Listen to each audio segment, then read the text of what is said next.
I felt my chest tighten as the weight of this truth hit me. I'd spent my whole life separating people, seeing myself as superior, but in God's eyes, I was no better than anyone else. He continues, 1 John 4:20. Whoever claims to love God yet hates a brother or sister is a liar. Now, David, this one is crucial, Jesus said, his voice softer now but piercing. You claim to love God, yet you hate your brother, your sister.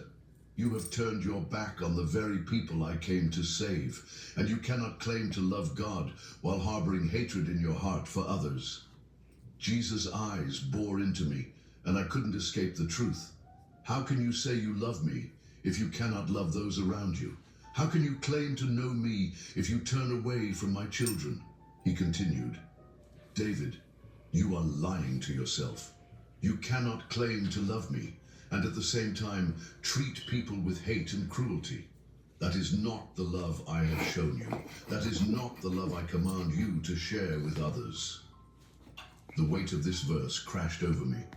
I had been deceiving myself for years, telling myself that I was justified in my actions because of the badge I wore, the righteousness I thought I held. But in the light of truth, all my excuses crumbled. I had been lying to myself. I wasn't living in the love of God.